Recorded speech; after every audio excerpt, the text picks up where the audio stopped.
Indo British advanced pain clinic నొప్పి మాయం surgery దూరం. For appointments 9155515563. కరీంనగర్లో ఇప్పుడు పోలీస్ డిపార్ట్మెంట్కి సంబంధించిన ఒక ఆడియో పూర్తిగా వైరల్గా మారిపోయిన పరిస్థితి. పూర్తిగా ఒక police department or police department మొత్తమే కాదు, పోలీస్ వ్యవస్థనే ఒక క్వశ్చన్ మార్క్ లాగా పడేసినటువంటి ఇన్సిడెంట్ కూడా అనుకోవచ్చు. ఎందుకంటే ఈ ఆడియో ఎంత వైరల్గా అవుతుందంటే, కరీంనగర్కి సంబంధించి ఒక ఇష్యూలో బాధితులు సిఐ దగ్గరికి రావడం, అప్పుడు ఒక పంచాయతీలో భాగంగా సిఐ కొంతమేర ఒక 3-4 పెద్ద మనుషుల్ని కూర్చోబెట్టుకొని అండ్ ఆ ఇష్యూకు సంబంధించి సాల్వ్ చేసే క్రమంలో నేను మీ పైన ఎట్లాంటి కేసు నమోదు చేయను, ఎఫ్ఐఆర్ నమోదు చేయను, కాబట్టి దీనికి ఇంత ఖర్చు అవుతుంది, సో మీరు ఇది సమకూర్చుకుంటే చాలు, మీకు ఎట్లాంటి కేసు ఉండదు మీ పైన, ఆర్ మీకు మీ మీద ఎట్లాంటి లీగల్ యాక్షన్ ఉండదు అంటూ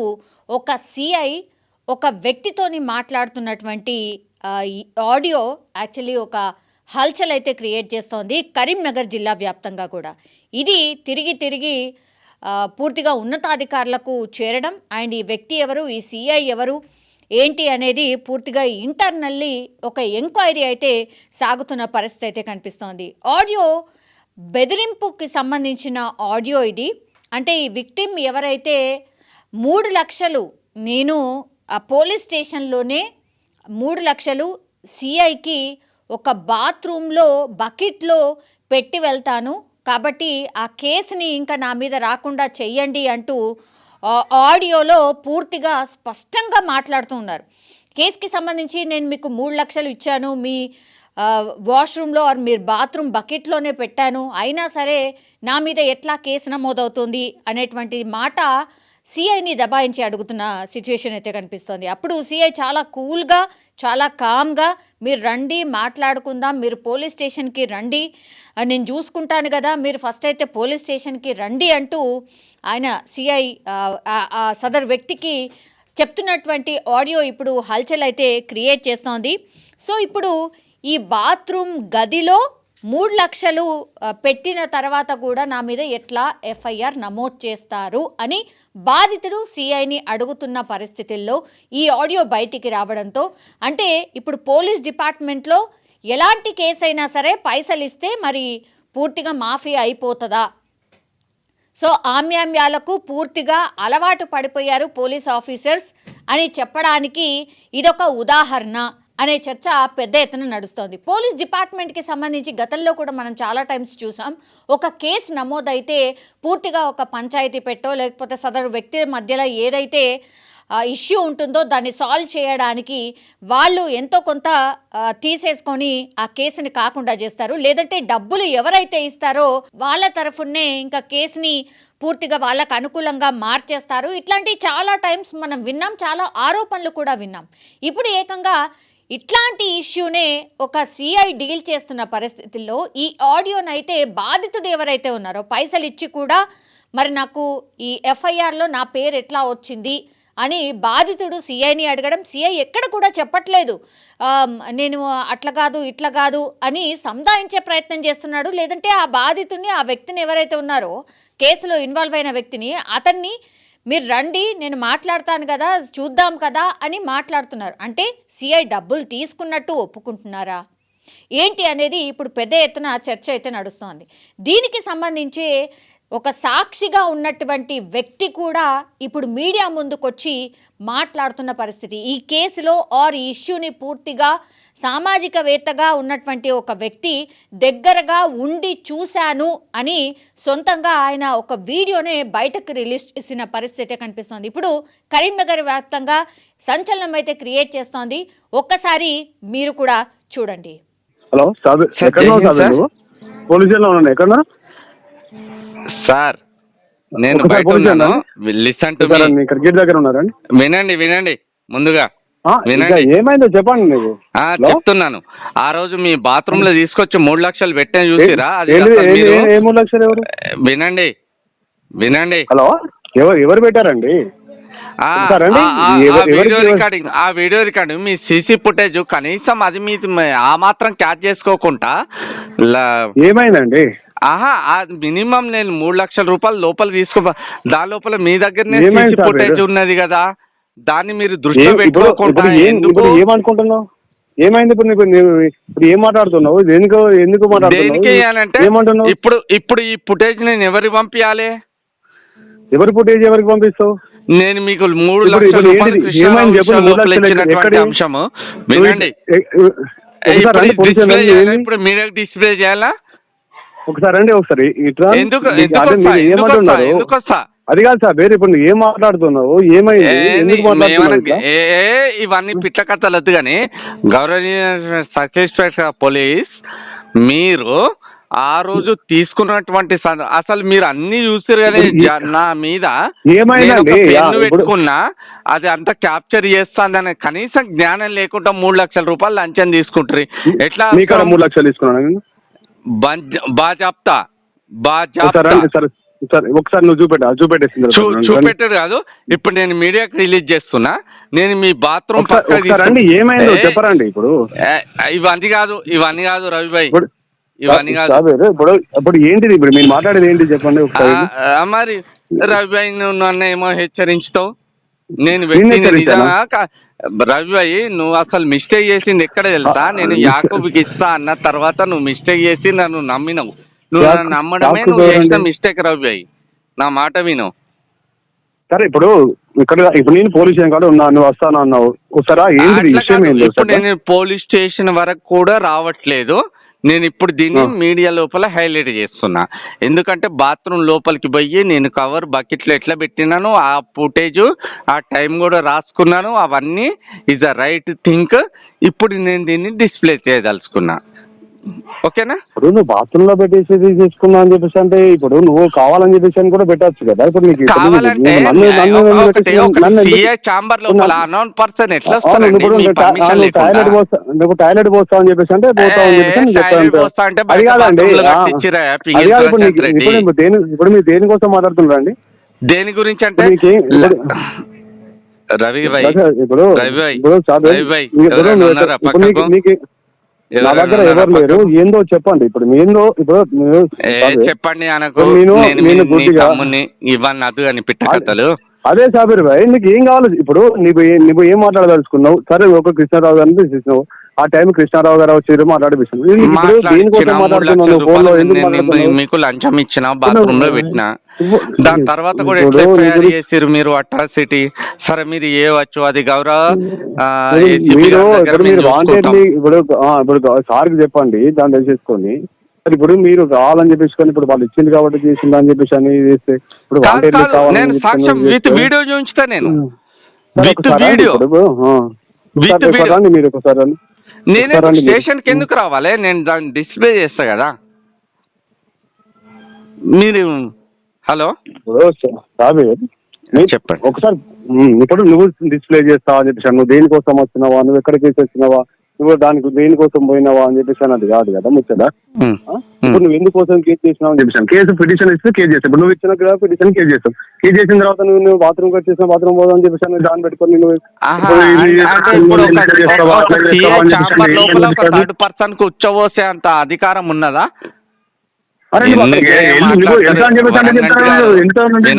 వినండి. సరే అండి. ఇప్పుడు నీకు ఇప్పుడు ఏమన్నా అంటే ఇప్పుడు ఏం వచ్చేసి నీ వర్షన్ ఏంటిది వచ్చేసి నువ్వు పిఎస్ లో ఉన్నా వస్తే అంటే రండి వచ్చి మాట్లాడాలి. వచ్చేం మాట్లాడతాను రవి నా మాట విను. నేను వచ్చి ఏం మాట్లాడతాను? ఇప్పుడు వచ్చేసింది నువ్వు మాట్లాడినావు సార్, మాట్లాడిపిస్తా అన్నావు, మాట్లాడిపోయినావు, నువ్వు తర్వాత చూస్తా అని చెప్పి. ఒక నిమిషం, నేను మీకు అదే వీడియో పంపిస్తున్నా. ఒకసారి చూసిన తర్వాత పరిచయం. దీనికన్నా బిఫోర్ నేను సిపి గారికి పంపిస్తున్నా ఆ వీడియో. ఒక్కసారి ఇప్పుడు సిపి గారు పంపిస్తా అది కాదు. నువ్వు ఫస్ట్ ఇప్పుడు నీకు ఏం కావాలి ఒకసారి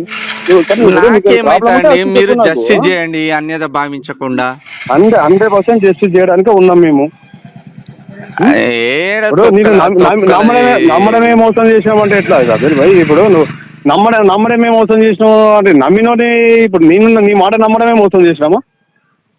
ఇది కూడా కరెక్టే. ఇట్లా మళ్ళీ ఇప్పుడు అది కాదు, ఇప్పుడు నువ్వు హ్యూమన్ రైట్స్ మాట్లాడుతున్నా నన్ను నిన్ను నమ్మడమే మోసం చేశాను, నమ్మడమే మోసం చేసినా అని చెప్పేసి అంటే నేను నమ్మడమే మోసం అని చెప్పేసి అంటే నేనేం చేయాలి? ఇక నువ్వు నన్ను పెద్దన్న లెక్క కొడతాను, నీ దండం పెడతా. మరి పెద్దన్న లాగా అనుకుని ఇప్పుడు నేను వచ్చేసి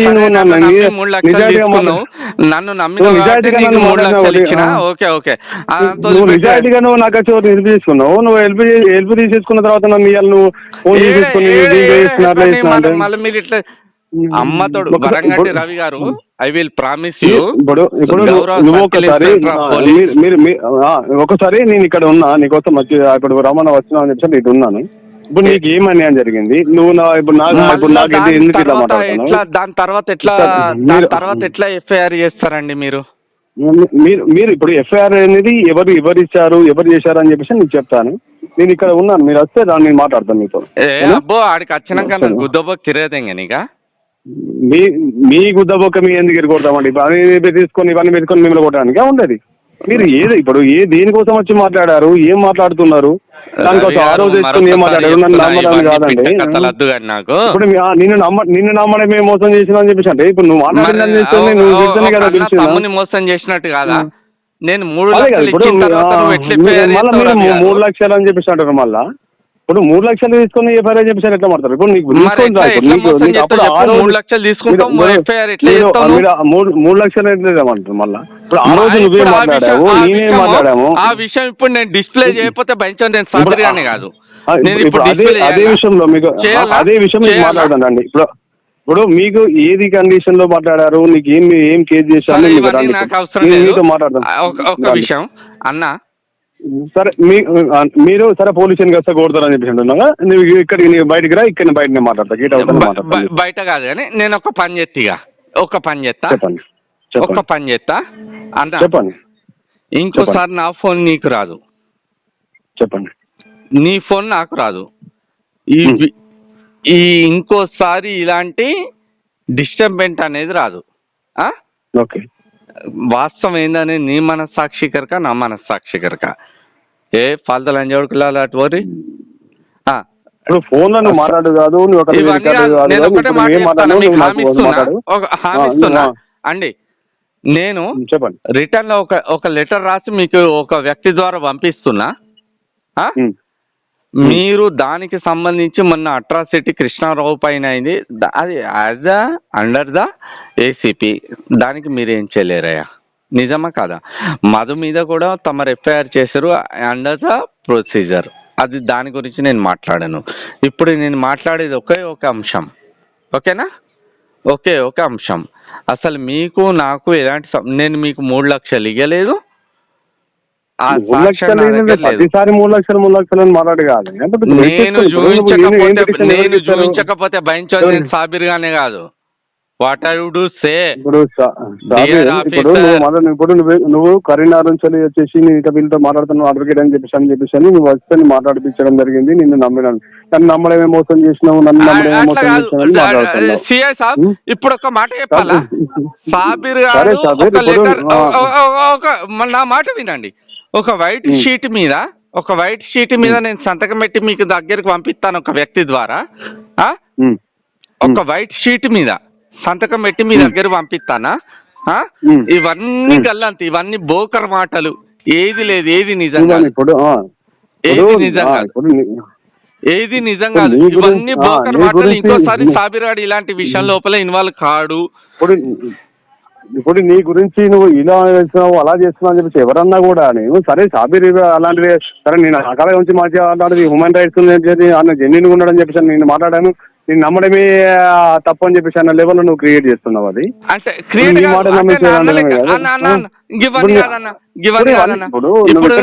ఎవరెవరి ముందో ఫోన్ లో మాట్లాడుకుంటా, ఎవరెవరి ముందో రికార్డ్ చేసుకుని మాట్లాడుకుంటా అన్న on the record I will promise you.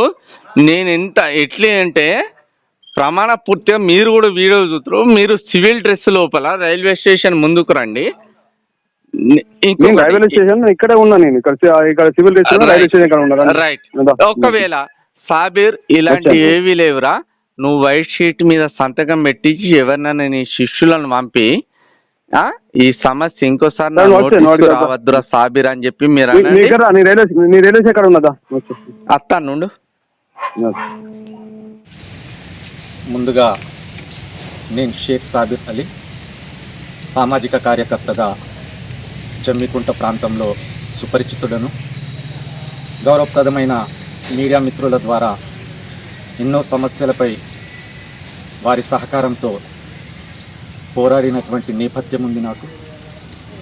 ఈరోజు కూడా జమ్మికుంటకు సంబంధించి కూరపల్లిలో గల ఎస్ఆర్కే డైరీ ఆ యాజమాన్యానికి మరియు అందులో గతంలో విధులు నిర్వహించినటువంటి వారికి సంబంధించినటువంటి అంశం విషయం లోపల జర్రంశెట్టి కృష్ణారావు గారు, గోవింద రెడ్డి గారు, మధు గారుతో పాటు డైరీ చైర్మన్ బండారు మారుతి గారికి సంబంధించినటువంటి వివాదం లోపల ఎర్రంశెట్టి కృష్ణారావు గారు నన్ను మధ్యవర్తిత్వం వహించడానికి నన్ను ఆశ్రయించినప్పుడు నేను ఇట్టి విషయమై గౌరవ సిఐ గారి దగ్గరికి పోవడం జరిగింది. పోయిన తర్వాత అక్టోబర్ 28 నుండి 30వ తేదీ వరకు ఈ చర్చ కంటిన్యూ అవుతూ ఉంది. అందులో రెస్పెక్టెడ్ సర్కిల్ ఇన్స్పెక్టర్ గారు జర్రంశెట్టి కృష్ణారావు గారి పైన ఫిర్యాదు వచ్చి ఉంది కాబట్టి దీనిపైన నాకు పై అధికారుల నుండి ఒత్తిడి ఉంది. ఫిర్యాదుదారు దానికి సంబంధించి బలమైనటువంటి రాజకీయ పరిచయం ఉన్నటువంటి వ్యక్తి కాబట్టి నేను దీని లోపల ఖచ్చితంగా న్యాయం మీ దిక్కున్నా సరే ఒత్తిడి మేరకు నేను వారిపైన కేసు నమోదు చేస్తానని చెప్పడం జరిగింది. దాని తర్వాత నేను సార్ ఇందుకు సంబంధించి సివిల్ వ్యవహారము ఏదైనా ఉంటే వారు కోర్టు లోపల పరిష్కరించుకోగలుగుతారు, మీరు వెసులుబాటు కల్పించండి అన్నప్పుడు ఆయన గారు 3 లక్షల రూపాయల లంచాన్ని ఇవ్వమని చెప్పి అడగడం. తర్వాత నేను ఈ బాధితులతో సరే కోర్టుకు వెళ్దాం, సార్ పైన ఒత్తిడి ఉందంటున్నారు కాబట్టి మీరు కాస్త ఆర్థికంగా నష్టపోవాల్సిందే, ఎందుకంటే ఆయన ఎస్హెచ్ఓ కాబట్టి ఆయన సహకారం లేనిది మనం ఏమి చేయలేమన్నప్పుడు బాధిత కుటుంబ సభ్యులు 3 లక్షల రూపాయలు ఆయన ఛాంబర్లో కూర్చున్న తర్వాత 28 నుంచి 30వ తారీఖు సిసి ఫుటేజ్ను ఆయన ఛాంబర్ లోపలిది పరిశీలించాల్సిందిగా ఈ సందర్భంగా అధికారులను కూడా అడుగుతా ఉన్నా. నేను వెనువెంటనే వాళ్ళు బయటకు వెళ్ళిపోయిన తర్వాత నన్ను ఆయన ఛాంబర్ లోపల ఉన్నటువంటి బాత్రూమ్ లోపలికి వెళ్ళమనడము, ఆ బకెట్లో 3 లక్షల కవర్ పెట్టేసే సాబిర్ అనడము, దాని తర్వాత నేను వెళ్ళి రావడం జరిగింది. తద్వారా ఇట్టి విషయం లోపల మరలా బాధితుడిపైనే గౌరవ సిఐ గారు ఒక atrocity case, baseless case file చేయడం జరిగింది. ఇట్టి విషయం లోపల నేను డిసెంబర్ 30వ తేదీ రోజు ఆయనను ఫోన్లో ప్రశ్నించడం జరిగింది. నేను సూటిగా అడిగినాను, ఏమని సార్ 3 లక్షల రూపాయలు మీరు లంచం తీసుకొని బాధితుడిపైనే కేసు ఎట్లా నమోదు చేస్తారు అంటే ఆయన తడబడ్డ తర్వాత నేను అన్నాను, నేను మీ బాత్రూంలోకి వచ్చి మీ దగ్గర 3 లక్షల రూపాయల లంచం మీ బకెట్లో పెట్టిన బాత్రూమ్ బకెట్లో ఆ ఫుటేజీలు తీయండి, మీరంతా చూసినారు, నా జేబుకున్న స్పై కెమెరాను గమనించలేకపోయారు అని చెప్పి నేను ఆయనతో వాగ్వాదం చేసిన. అంటే సాబీర్, నేను నిన్ను టాయిలెట్ లోపలికి పొమ్మనడం తప్ప అంటే నేను అన్నాను, ఒక ప్రైవేటు వ్యక్తి మీ బాత్రూంలోకి ఎట్లొస్తాడు, బయట ఉన్నాయి కదా పబ్లిక్ టాయిలెట్స్, దానితో పాటు రెండొక విషయం కూడా నేను అడిగినాను, సార్ మీరు నన్ను నమ్మడం మీరు చేసిన తప్పు అన్నాను. అంటే ఆయన ఏమంటారంటే, సాబీర్ నేను నిన్ను నమ్మడం తప్ప నేను చేసింది చెప్పు, ఇట్లయితే ఎట్లా సాబీర్ అని చెప్పి ఆయన రిక్వెస్ట్ చేయడం జరిగింది. ఆ ఆడియో మీ దగ్గర ఉంది. అయితే ఈ సంఘటన జరిగిన రోజు సాయంకాలము సుమారు 7 గంటల ప్రాంతం లోపల 6:30-7 గంటల ప్రాంతం లోపల డిసెంబర్ 30వ తారీఖు నేను నా ఇంటికి లెఫ్ట్ అయ్యే క్రమం లోపల నా చేతిలో నాతో పాటు మారేపల్లి రాజు అనే మిత్రుడు ఇద్దరం నడిచిపోతా ఉంటే 2 ప్రైవేట్ వ్యక్తులు పల్సర్ పైన వచ్చి అదే రోజు నా మొబైల్ లాక్కపోవడం జరిగింది వాళ్ళు. కానీ అదృష్టవశాత్తు నేను అప్పటికే సంబంధిత ఆడియోను నా మిత్రులకు షేర్ చేసుకున్నాను కాబట్టి ఆయనకు నాకు మధ్యన జరిగినటువంటి సంభాషణ ఈరోజు సాక్ష్యంగా నిలిచింది. తద్వారా నేను మీడియా వారితో అప్పీల్ చేస్తూ ఉన్నా, పోలీస్ ఉన్నతాధికారులతో కూడా అప్పీల్ చేస్తూ ఉన్నా, నా పైననే ఉల్టా తప్పుడు సాక్ష్యంగా పెట్టి కేసులు బనాయించే క్రమం కూడా జరగవచ్చు. గతం లోపల కూడా నేను ఇలాంటి విషయాన్ని నేను ప్రస్తావించినప్పుడు ఇక్కడి కమిషనర్ ద్వారా నా పైన తప్పుడు కేసు బనాయించారు, ఎలాంటి సాంకేతిక ఆధారాలను పరిశీలించకుండా. దీని లోపల కూడా అలా జరిగే ప్రమాదం నాకుంది. తద్వారా బాధితులను కూడా వీళ్ళు బెదిరించి వాళ్లతోని కూడా తప్పుడు సాక్ష్యం ఇప్పించేటువంటి క్రమం ఉంది. మేము ఇయ్యలేదు అని చెప్పి కూడా చెప్పించే ప్రయత్నం జరగవచ్చు గాక. కానీ నేను ఖరాఖండిగా చెప్తా ఉన్నా, గౌరవప్రదమైనటువంటి మీడియా వారిని రిక్వెస్ట్ చేస్తూ ఉన్నా, ఈ సందర్భంగా ఉన్నతాధికారులను డిమాండ్ చేస్తూ ఉన్నా, మీరు 28 to 30 అక్టోబర్ ఆ ఫుటేజ్లను పరిశీలించండి, వాస్తవాలు బయటికి వస్తాయి. ఆయనకు నాకు జరిగిన సంభాషణ ఆడియోను పరిశీలించండి, విషయాలు బయటికి వస్తాయి. తద్వారా ఇలాంటి అవినీతి అధికారి ఈ సమాజంలో పోలీసులకు ఉన్నటువంటి మంచి పేరును చెడగొట్టే ప్రమాదం ఉంది. కాబట్టి దయచేసి మీకు విజ్ఞప్తి చేస్తా ఉన్నా. Thank you. దీనిపైన మాత్రం ఇప్పుడు ఉన్నతాధికారులు అయితే పూర్తిగా సీరియస్ యాక్షన్కి దిగినట్టుగా అర్థమవుతోంది. ఎందుకంటే పోలీస్ డిపార్ట్మెంట్ మొత్తం మీద ఇదొక మచ్చలాగా మిగిలిపోతుంది. కాబట్టి ఇంటర్నల్లీ ఎంక్వైరీకి పోలీస్ ఉన్నతాధికారులు ఆదేశించడం అయితే జరిగింది. మరి ఈ సిఐ ఎవరు అనేది బయటకు వచ్చే అవకాశం ఉంది. సిఐతో పాటు ఇంకెవరన్నా ఉన్నారా అనే కోణంలో కూడా పూర్తిగా ఇంటర్నల్ ఎంక్వైరీ అయితే నడుస్తున్న సిచ్యువేషన్ అయితే కనిపిస్తోంది. అండ్ ఈ కేసు ఏంటి, అసలు ఎవరు ఆశ్రయించారు సిఐని, ఈ ఎఫ్ఐఆర్లో నమోదు కాకుండా ఉండడానికి 3 లక్షలు తీసుకోవాల్సిన పరిస్థితి ఎందుకు వచ్చింది, నిజంగానే తీసుకున్నారా, లేకపోతే ఈ మధ్యకాలంలో చాలా ఫేక్ ఆడియోస్ కూడా బయటకు వస్తున్నాయి కాబట్టి నిజంగానే ఇది మరి ఏమైనా ఫేక్ ఆడియోనా, ఇట్లాంటి అన్ని కోణాల్లో కూడా ఇప్పుడు పోలీసు ఉన్నతాధికారులు విచారణకైతే ఆదేశించిన సిచ్యువేషన్ అయితే కనిపిస్తోంది. మరి ఏం జరుగుతుంది ఏంటి అనేది చూడాలి.